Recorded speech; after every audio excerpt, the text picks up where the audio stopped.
Welcome to Your Fortune is in the Follow-Up. I'm Judy Hughes, and if you want to follow us on Twitter or tweet about this event, the information is in front of you. Please use the hashtags BizGrowth or hashtag SmallBiz. I'm looking forward to spending for about 45 minutes with you and sharing why I believe that your fortune is in your follow-up. So I'm going to take a couple of minutes and tell you a little bit about myself and our business. This is me when I was 5 years old. I'm standing in front of the corner store that my mom owned. I was all dressed up and going out on sales calls with my dad. He owned a toy distributorship in Thunder Bay. My big treat on Saturdays was to go on sales calls with him. There I am, looking proud as pie. My whole family was in business for themselves. This is my Aunt Anne and my grandfather. They're posing at the snack bar that they both owned.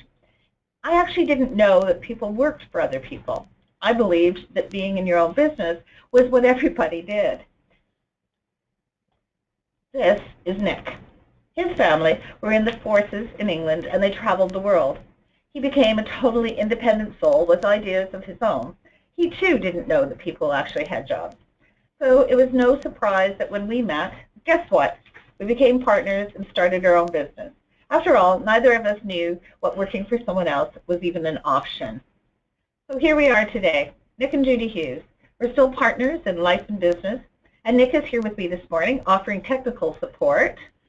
Good morning, everyone. As Judy said, I'm sitting at the board watching for any questions from you, so do feel free to ask questions anytime during this webinar. And so please do, just at the bottom of your screen, there's a place for comments and questions. So together, Nick and I own a boutique consulting firm called Your Planning Partners. And with our team of consultants and coaches, we deliver programs to support small business owners like you in building strong and sustainable businesses. Businesses that will provide you with a good income, peace of mind, and overall good lifestyle. I encourage you to visit our website at yourplanningpartners.com to learn a little bit more about what we do. So now let's move on. So your fortune's in the follow-up. This is our agenda for the day. Networking, a key strategy for business growth. Best practices for follow-up we're going to talk about. What does good follow-up mean to your business? Techniques for consistent follow-up, and some tools for easier and more effective follow-up, and ways to genuinely stay connected. It's no good just to connect with people without really having some authenticity in there. So what is networking? Let's start with what Ivan Misner's definition of networking is. Networking is the process of developing and activating your relationships to increase your business, enhance your knowledge, and expand your sphere of influence or serve your community. So for those of you who don't know who Ivan Misner is, this is him. He's the founder and chairman of the world's largest networking and referral organization, BNI. Many people belong to BNI. Actually, I think a couple of people on the call, on the webinar this morning are being active in BNI. And it's a formalized networking program. He's also a very successful entrepreneur and the author and a keynote speaker. So I just want to take a minute because I highlighted the words specifically. Networking is a process, so that means that it's more than one step and it takes time. Networking is about developing, it's about nurturing it, it's about working on it in order to become more advanced. Networking is about activating. You want to activate something to make it happen. And networking is about relationships. Clearly, that indicates two or more people, and there are some sort of connection with them. Most of all, and probably the most important part, networking has this big word called community. Networking is all about building your community. I believe that networking is a lifestyle. So once again, networking is the process of developing and activating your relationships to increase your business and enhance your knowledge, expand your sphere of influence, or serve your community. So why do I make all this noise about networking being a key strategy for business growth? Here are some of the reasons. First one is that networking helps you stay on top of your game. You want to know what's going on in your industry. Who are the top players? What are the trends? It's really important. You're a business owner and you need to be a trendsetter. Networking provides you with a source of connections and resources. Think about it. Is there someone that you really want to meet? When you're at networking events, let people know what you're looking for. People love to help. Who's the person you want to meet right now? I often will ask people if they have speaking engagements are one of the things that is a key strategy for us. And when I'm at networking, I will often say to people, what other networking groups are you involved in? And are they looking for speakers? People are often very happy to offer information. Networking is a way to learn from other like-minded people. It's a way to build a group of peers, and it's a great opportunity to find out how to do things better and differently from those who've been there and done that.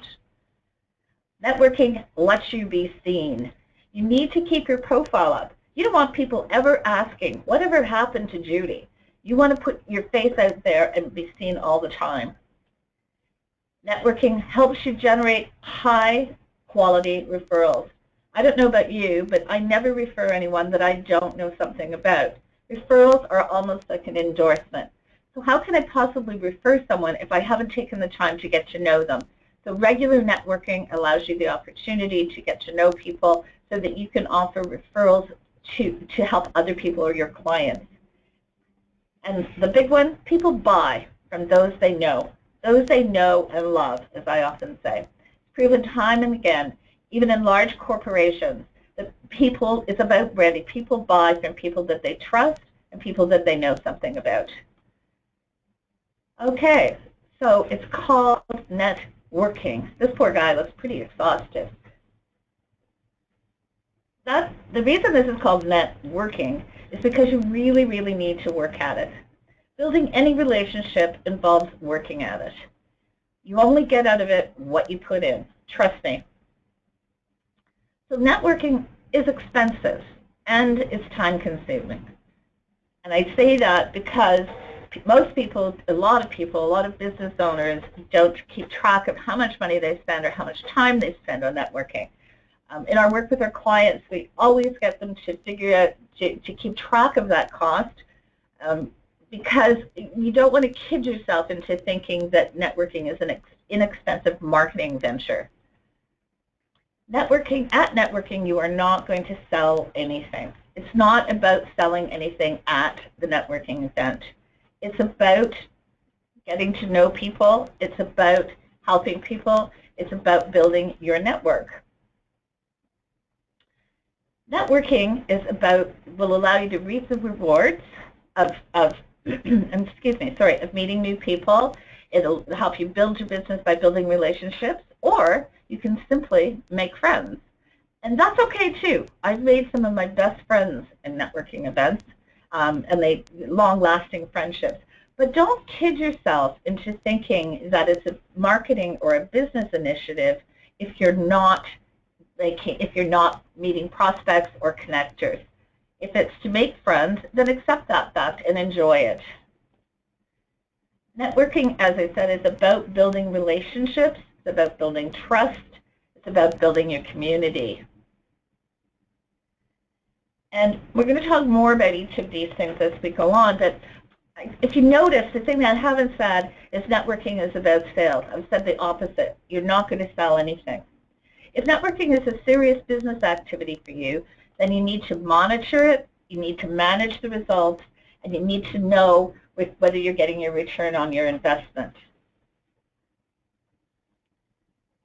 Okay, networking and reaping the benefits. So, how do you best reap the benefits in networking? Well, the first thing you have to do is plan. We're planners, so it makes sense that I would say that. But most of the people, or a lot of people I know, don't plan for the networking events. Like everything we do, though, we believe it starts with a plan. You need to know where you're going. in the sense of, is this the right place for you to meet connections that will be helpful to grow your business?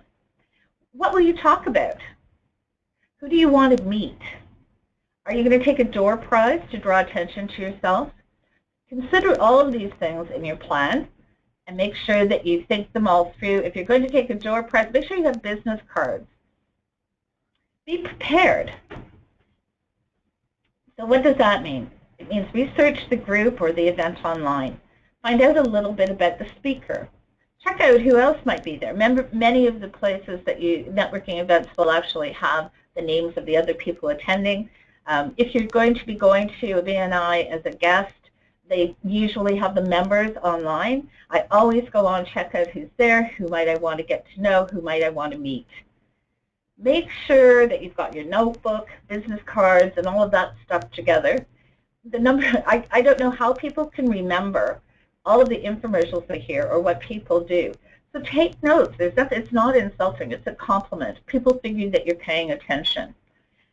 Also, prepare your infomercial or your elevator pitch. Figure out what you're going to wear. Doesn't that sound funny? But the fact is that you want to feel confident. You want to feel comfortable. So pick that outfit that makes you feel that way. Know where you're going and how you're going to get there. That sounds silly as well, but I recently had a client say to me that she ended up at the wrong place and at the wrong time. That definitely is not a sign of preparation. You want to be early. You want to meet people. You want to introduce yourself. You don't want to be late and hide. If you're going to reap the benefits, you have to practice. You need to practice your elevator pitch. You need to practice feeling comfortable just feeling comfortable as you are, standing, making small talk. You want to make sure that your message is comfortable, not a message that when it's written down has all the right words, but a message that comes out of your mouth easily. Can I interject there? One of the reasons, if you're fairly new to networking, one of the things we suggest is you actually join a BNI group, because through that you have to meet every week, and every week you're doing exactly what Judy's suggesting here: plan, prepare, practice, etc. One of the things that I just thought of about practice, going backwards for a second, is that when I first started going to networking events, and even now sometimes if I have a new message, I used to phone myself and leave a message on my answering machine so that I could time how long it was and hear how it sounded. So that's all about practice. It's really important. You want to feel comfortable. You don't want to feel nervous. There's enough things to feel nervous about at networking events. So participate. When you're there, you need to participate. Ask questions so that you can learn a little bit about the people around you, and listen to the answers. Take notes so that you remember who to follow up with and a little bit about them. By the way, you need to do all of this while you're balancing your wine glass or eating your lunch or eating your breakfast. So it gets a little dicey sometimes, but participation and asking questions is really critical. I tell everyone, my grandmother used to tell me that asking questions, it's easier to tell an expert by the questions they ask than by the answers they give. So be sure that you're asking good questions and people will know you're an expert. As I said, it's networking. And on top of all of that, I'm saying to you, you need to follow up. Well, that sounds like it's even more work, but I'm going to tell you a story about a client of ours, a client who was a client of ours. We'll call him Alex for the moment. But when we were working together, he was like the networking king, and he was at networking events all the time. You ever wanted to know what was going on, you would ask Alex. And so one day I walked into Alex's office, and on the back of his desk, he had neat little piles of business cards, all neatly in a row, and hundreds of them. And I sort of said, Alex, my goodness, what is this? Why don't you throw these out? He said, well, I may need to call these people sometime. He had never taken the time to put those cards into his contacts or into his database. He had actually never followed up with any of those people. So in my opinion, I said to him, Alex, if you're not going to follow up, don't bother networking. So several weeks later, when I bumped up into him and asked him something about a particular networking event, I said, how was it, et cetera, et cetera. And his response was, well, I stopped networking because you told me that if I wasn't going to follow up, don't bother networking. So I think he lost the point a little bit. It's the follow-up that's the key. There you go. There's Leprechaun. And imagine today is the 16th. Tomorrow is Leprechaun Day. Okay, so you're going to hear me say this over and over. Build your business by building relationships. That is, in my opinion, that's one of the biggest strategies that we all can take. So people buy from people that they know and love. Companies spend masses of money creating and building a brand that people recognize so that they feel familiar with it. That's what it's about. People refer people that they trust and believe in. As I said earlier, I simply wouldn't refer anybody if I didn't know something about them and if I didn't trust them. And how am I going to get to know that if I don't build a relationship with them? People connect people that they believe can help each other. This is really important. I will connect people to, if I believe that I can trust them and that they have the same values as I have, and so on. Okay, so build your business by building relationships. It starts at the event. Ask questions, as I said. You can tell an expert better by the questions they ask. And listen. For example, if someone mentions that they are new to networking, I'll tell them about the Ken Ferrazzi book, Never Eat Alone, and I'll offer to send them the networking guidelines that we have. That gives me the opportunity later on to reach out to them again. Or if someone is interested in knowing more places to network, I'll ask permission to send them links to some of the resources that I know. See what's happening? I'm building a relationship with them. I'm giving them a reason to trust me. There is always a way that you can help someone. Think about it. What do you have in your back pocket that would be of value to the people at the event? You're not going to know unless you ask questions. Then you need to ask permission. When you're participating in a conversation and you have reason to believe that you want to know more about this person, or you have something that you want to share with this person that would help them, ask them if you could actually get together. So I will say, I'd love to know more about you and your business. It would be great to have an initial conversation. May I follow up with you and send you some dates? Who's going to say no to that? So you're asking permission, and the other thing you're doing is you're letting them know that you're going to follow up. And then you're going to keep your promises. So if someone says, of course, I'd love to be a part of your mailing list, and I would welcome the opportunity to get to know more about you, I'll send them an email with some dates to talk, some links to that book that I suggested, and so on. But I'll always start the email with, Dear Fred, as promised, I'm attaching the information that I spoke to you about. The words as promised immediately say, you can trust me. What are the next steps? In your email, let the person know your next steps. Here. So for instance, here's some dates and times that work for me. Or, as promised, I'll follow up with you in the new year. I look forward to connecting and continuing to stay in touch. I'm sure our paths will continue to cross. So you're letting the person know that this isn't the end of the relationship. They can expect to hear from you again. It won't be a surprise when you leave a phone message a couple of months later. And always invite people to your mailing list. Your mailing list is one of the most valuable tools that you have. It's your way of staying connected and communicating with the people in your community. And I'm going to show you some simple ways to do that, actually. We have a whole bunch of tools I'm going to introduce. Invite them to your digital community. Ask them to join like you on Facebook. Ask them to join your LinkedIn or follow you on Twitter. By doing that, you're giving them the opportunity, again, to learn more about your business as you send out blogs and as you send out articles and information. And become a participant in their community. What that means is join their LinkedIn, follow their Facebook, like their Facebook, follow them on Twitter, so that you can learn more about them and the kind of work that they do as well. So how do you make this happen? My goodness, it's already I can imagine people sitting there going, oh, well, this is great. How am I going to get all this done? I have a business to run. And networking in itself is a lot of work. So how are you going to get this done? It's a process, or at least some of it is a process.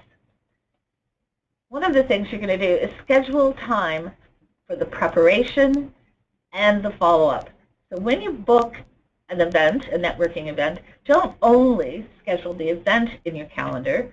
Schedule a half hour or an hour, whatever you need for prep, and schedule at least an hour for follow-up within the next couple of days of the event. If you don't do that, you're busy business owner. I suspect it's not going to happen. Put follow-up time in your calendar, as I said, but that's how important it is. Do introductory phone meetings. So this is a time saver. The reason I put this here is that time is probably your tightest resource. And I don't know about you, but meeting someone for coffee takes me a lot of time. A coffee meeting actually takes me about a half a day. By the time I get there, I have the meeting and I get back. So make that first introductory meeting a phone meeting. People are quite open to this. And I'll always say to people, I'd like to get together, I'll have a telephone conversation, learn a little bit more about your business, and share a little bit about mine.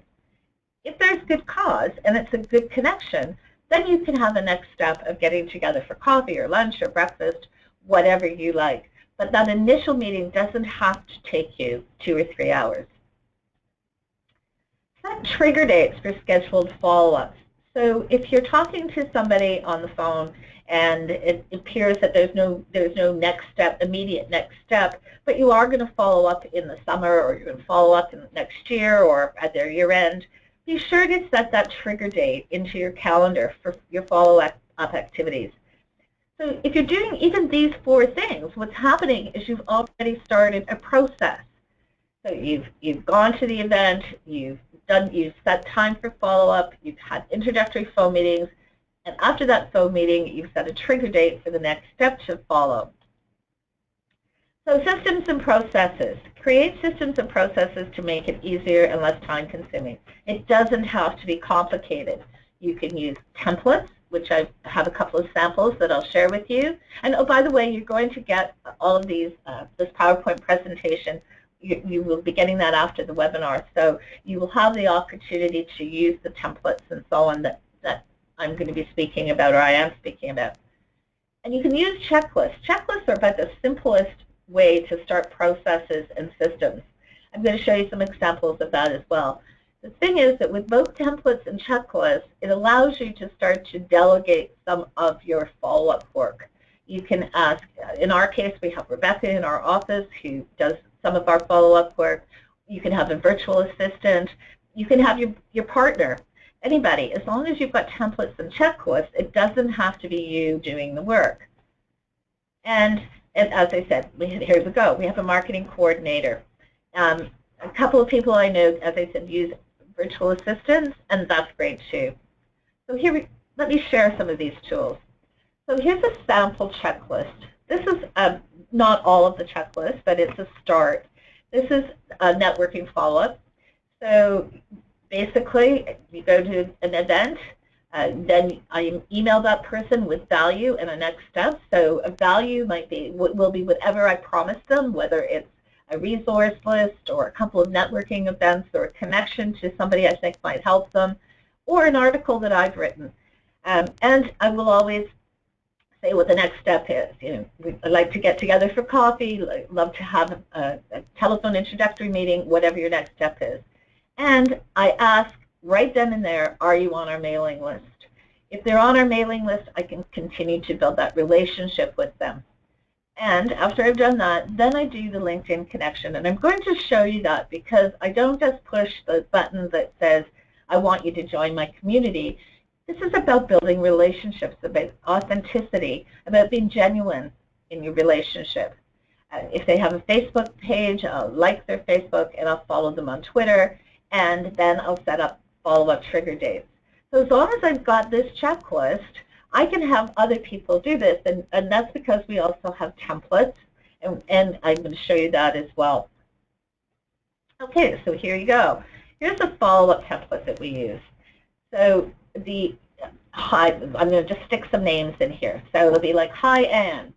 And as I've said here, it was great to share a table with you at the Company of Women last week. I really enjoyed the evening. That sentence could well say, it was great meeting you at the BNI. or it could be, I enjoyed having our conversation about politics. Whatever is a personalized statement. So it's still an authentic relationship building piece. And then, as promised, this is the link to the details of our webinar, your fortunes and your follow-up. So now I've given them another opportunity to be in my community and learn a little bit more about me, and I've given them something of value. This piece that's in the black is a piece that sits in my drafts in my emails, and it gets pasted in. Over and over again, and it says, we send regular emailings with relevant information for small business owners. I believe you'll find it informative and useful. May I have your permission to include you on our mailing list? If so, please simply click here to provide explicit consent. Thank you in advance. And I'm a pretty happy person, so I actually put a happy face in. So I don't write this whole email over and over, and yet it's still very personal. I hope you'll be joining us on October 26th at 8 a.m. for our webinar. Looking forward to our paths continuing to cross. It's just a very friendly letter. And if I phone Anne or if I email her, I'm sure she will not be offended, because I've provided her with information and I've included her in our community, and now she's going to get our mailings on a regular basis. So here's how another thing is to use automation as a support to help make things easier for you. So the piece I should go back, so the piece in this email that says click here to provide explicit consent actually turns to this. So this is a plugin. We use Constant Contact as our mailing list and as our web mailer, and it's a simple plugin that we've just cut and paste. Well, actually, we didn't. Rebecca cut and paste, and it sits in the email. So when people click here to provide explicit consent, they're actually signing up right onto our mailing list. So, and this is a really simple way to do it. Okay, so, and I mentioned about LinkedIn and having a personalized LinkedIn invitation. Again, you want to build relationships. You don't want to just add people to your mailing list. You want people to trust you and know you and learn about you, and you want to learn about them, and you want to do it authentically and genuinely. So on LinkedIn, I go through the regular process, but I don't just push that button that says invite Cindy to join your community. No, I say, good morning, Cindy. I've really enjoyed our conversation last week. As a further means of staying in touch, I would love if you would join my LinkedIn community. Looking forward to sharing relevant information. All the best. Now, I want to point out something here. This particular greeting sits in my draft emails as well. I obviously change the name, and I often change the circumstances. I will often change that first sentence. As opposed to I really enjoyed our conversation last week, it might be something like, I enjoyed sharing a table with you. But there's nothing in this email that isn't duplicatable, and so it can be done by Rebecca or it can be done by me. It doesn't mean that it's still not genuine. It simply means that it speaks my voice and it's more inviting than having LinkedIn invite me into their community. Okay, so what other tools to help? Remember, I know that you're all busy. I know there's a million things to do, and yet I'm telling you that you absolutely have to follow up. So if that's the case, we want to make it as easy as possible for you. So there are a number of tools. You can use a CRM, a Customer Relationship Manager, and a couple of the names that come to mind for me on those are Insightly, which is free. There's a free HubSpot, actually, a version of HubSpot, and there's a free HighRise as well. Now, with going with the free, it's a great way to try it on and build a relationship with that customer relationship, with that CRM company. But the paid version will always offer you more features and make it even easier for you. I'm going to tell a big story, though. I don't use the CRM. I use our regular, in our case now, our Gmail contacts, and I use my Google Calendar to set trigger dates. However, I definitely see the importance and the advantages of customer relationship systems when people have large numbers of people that they're keeping track of. Another tool is Hootsuite. Again, there is a free version. We're on the paid version. However, we're going to look at maybe going back to the not paid version. And Hootsuite is a tool that allows us to do our schedule our social media so that we can still have it personalized and relevant and, again, authentic and genuine, but we don't have to sit there every day for an hour making that happen. Another tool is our email marketing is Constant Contact. There's also MailChimp, and I know there are others out there. Again, all of these systems, like Constant Contact now, has all kinds of tools that you can just plug into your emails. It has an automation system where you can do automated responses to people. So investigate the automation piece. However, the reason I'm hesitating is I'm going to let you know that I don't absolutely love technology until someone else has already started and found out a little bit about it for me. So often, either Rebecca or Nick will do the preliminary research, and they'll tell me how good something is or what it can do for me, and they'll actually walk me through the beginning of it, and then I embrace it. So don't feel that you have to, again, do this all on your own, especially if you don't like the initial stages of technology. And for us and for me, the most important one is our Google Calendar. I set times and tasks. So in the tasks, I set all of our follow-ups. If I want to follow up with anybody that we've met at networking, or if I'm continuing an ongoing relationship, I set it as a task in my Google Calendar, and I set time for my follow-ups.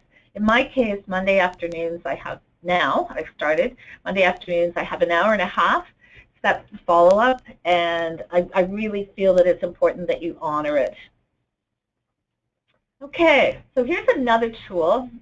This one is near and dear to my heart, and for those of you like Cindy and Susan who have worked with us, I'm sure you've heard me go over this top 20 a million times, but I never get tired of talking about it, and I know that you probably love using it.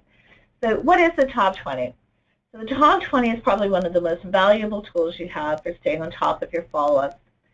The top 20 are the 20 or more, it has to be at least 20 or more contacts who are going to help you earn or generate revenue in the next 90 days.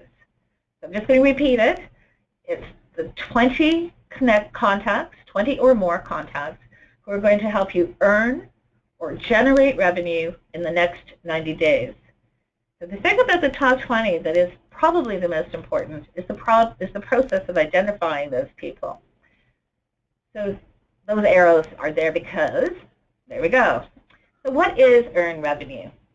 Earning revenue is who are the people who are going to help you earn revenue. Those are your prospects. So anybody that's on your prospects list because you've identified a need and you've identified a want, which is probably more important, and they have your ideal client qualities. Those are prospects, and you hope that they'll turn into clients. There are also clients who are up for renewal or who could be buying more. So if you have clients who are on an annual program and it renews every year, then 3 months before that renewal, that client should be on the top 20 list.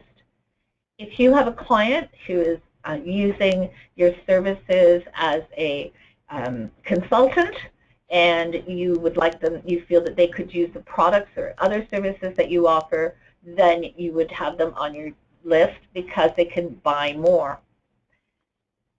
Who are the people who are going to help you generate revenue? So people who are going to help you generate revenue are the connectors. The connectors who are going to guide you to prospects.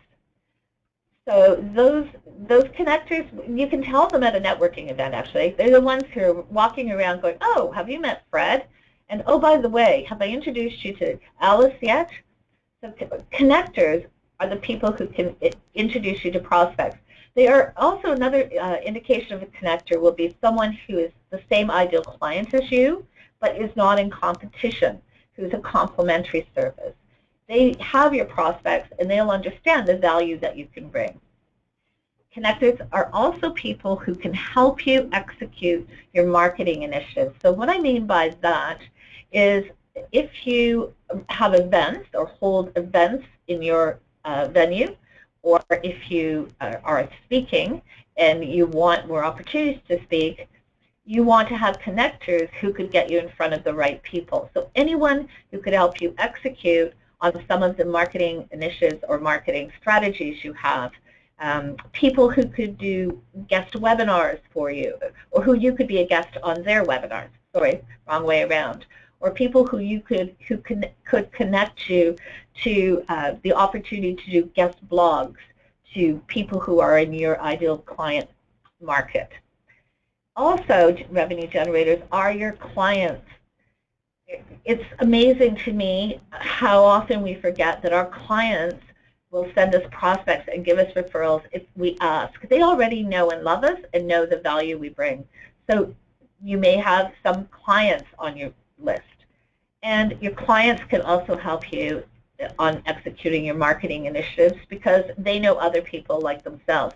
So on your list of top 20, you need to have at least half and half. That's what you're working towards. Usually when you start, you'll have more revenue generators and fewer revenue earners. That's okay, because as you work it, you will find that it will start to balance itself out. Okay, so this is what it would look like if it were a list. I have to tell you that I don't use this form any longer, but this is how it started out. I now use a notebook that I carry around with me, and it's equally as effective. And as I said earlier, it's the process of developing this and focusing on it regularly that works. So in this particular case, we have Boris Smith, who is a referral from one of our clients. And the action I'm going to take is I'm going to call him because I want to do an introductory call for the purpose of qualifying this Boris for a vision session. Vision session is our first step in working with our clients, and it's our free value that we offer. And so I want to find out if this person is qualified for that session. If they're not, then that's fine too.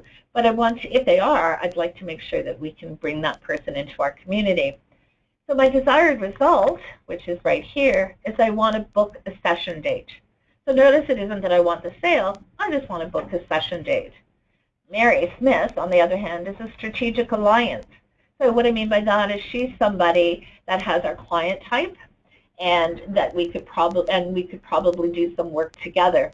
So this is my second call with Mary, and the purpose of my call is that I think she has our client type. I want to talk about that client type and confirm it. And my desired result would be a lunch meeting to qualify her as a strategic alliance.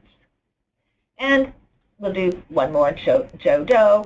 He did a past free value session a couple of years ago, and he stayed in our community, stayed in our mailing list. He's attended a couple of webinars and so on. So I want to reconnect with him, catch up, find out if his business has grown. Is it time for him to refocus? And I want to tell him about our new Business Builders program. My desired result is a commitment for business builders. So the reason I'm walking you through this is, as I said earlier, it's the process of creating this list that's really important. And then what I do is every Friday, or pretty much every Friday evening, I sit down with my glass of wine and in front of my computer and in front of my book, and I focus on this list, and I say, okay, who's got to come off, who's got to go on? If I take someone off, I need to put a new person on. What's the purpose of getting together with them? What do I want to get out of this meeting? This is all homework that allows you to have a much more effective relationship with these people. And it allows you to build a relationship for the purpose of building your business. Okay, so those are some, or most of the tools and techniques that we use in helping us to build relationships and to follow up more easily and to build our community. They're not expensive tools, and they're not complicated tools. They're all tools that work because they've worked for us and they've worked for all of our clients, to help them build relationships, to find their fortune in their follow-up. So, in closing, networking is an investment in your business. It takes time, and when it's done correctly, it can yield great results for years to come. And that's a quote from Diane Hilbig. And I completely agree. It takes time, and when it's done correctly, it can yield great results for years to come. Nick and I were speaking this morning on the way in about the fact that we have a couple of clients that we actually met about 9 years ago at our first BNI. And we're doing work with them now, 9 years later, because we kept those relationships alive, and we kept in touch, and we were honest, and we were authentic with our relationships. Here's my closing: is your fortune is in the follow-up, and that piece is really, really important. And if you're not going to follow up, don't bother networking. Okay. So what are some next steps? We will send you an evaluation form. Please take a minute to fill it out. That would be great. We love to get feedback, and we love to look for ways that we can continue to improve and offer more and more services to people. We have an additional gift for you, which is another webinar. It's called Online and Offline Networking, and I will send you that link to that webinar as well. And if you could, please follow us on Twitter at YPPLTD. We only share helpful information. And connect with us on LinkedIn, because we're going to connect with you if we're not already. And please, if you aren't already, join our mailing list at yourplanningpartners.com. Okay, go ahead. Before I let you go, Judy, Susan has a question, and I will read it out to you. Revenue generators sound longer term than revenue earners. Should we expect generators to yield income in the first 90 days? That's a really good question, Susan. I'm going to say yes, and however, I'm going to qualify it a little bit, is it's not that they won't bring you revenue later, but the whole purpose of, you should be keeping in touch with everybody who's a revenue generator. But the whole purpose of the Top 20 is to give you a focus tool so that you're not neglecting the people who will help you earn or generate revenue in the next 90 days. So it's not to say that a revenue generator might not be in your database and require and expect regular connection and contact, but it is to say that you want to specify it to the next 90 days. It happens over and over again. If we can keep it in the 90-day stream, like if you're paying attention to the next 90 days, you won't have those ups and downs and ebbs and flows that happen in revenue and in business growth. You will be changing that list all the time. Somebody might come off the list because they let you know that they're not prepared to introduce you to a speaking opportunity. So you have to put someone else on there. I hope that answers your question. It's a good question, and it made me think for a minute, so thank you. And if it didn't, Susan, don't hesitate to email Judy yes. for further clarification. Yes, please. I really, this is one of my favorite topics, so please don't hesitate to be in touch.